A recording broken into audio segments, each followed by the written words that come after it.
Hey, it's Sarah And Patrick. from the board Meeples. Today we'll be showing you how to play Above and Below in about 5 minutes.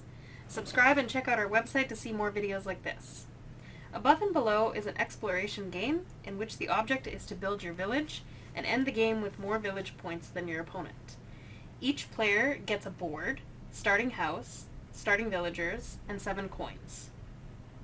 The play area has the reputation board, turn marker, player markers, cider token, villagers, a draw pile of villagers without house or caves on the back, 6 houses with stars on them, 4 out of the 9 key houses, house and outpost cards and their draw piles, and cave cards. Coins, resources, dice, and the encounter book are placed nearby. Assign a first player with the card and give any other players 1 extra coin. There are additional rules for playing with 4 players on page 4 to 5.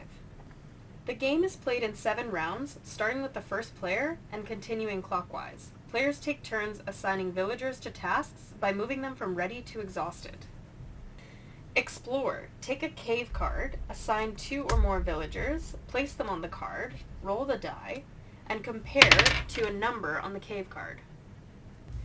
An opponent will read the story that matches the number in the encounter book, including any text in bold, but keep the rewards or italic text secret. The active player indicates their choice and attempts to meet or exceed the explore numbers for the encounter. Select a villager, roll the dice, place it on the villager, then continue until all villagers have been rolled for. The amount of explore gained by the villager depends on the die roll. For example, 1 or higher would give 1 explore, whereas 3 or higher would give 2 explore.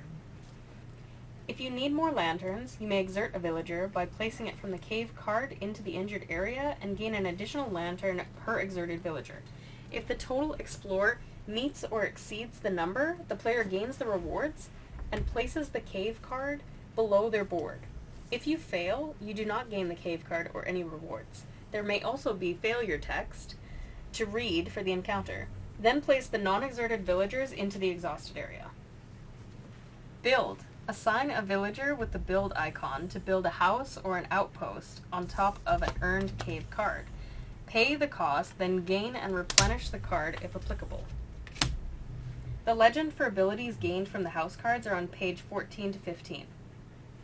Harvest. Assign 1 or more villagers to take goods off of cards and place them into your supply, your advancement track, or for sale.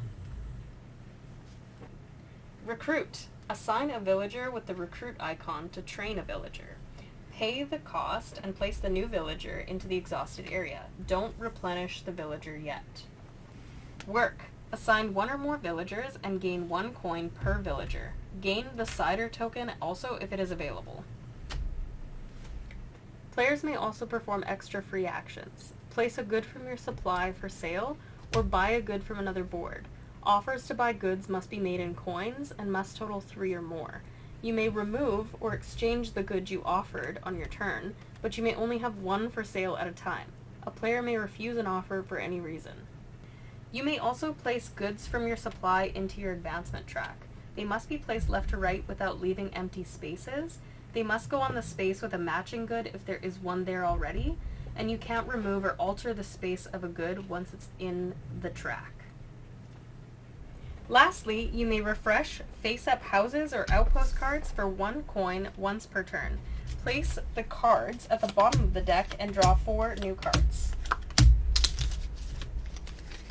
After all players have passed, the round ends. If the turn marker is at the end, the game is over. Otherwise, move the turn marker 1 space, place a new cider token if there isn't one already, slide any villagers to the left and draw new ones.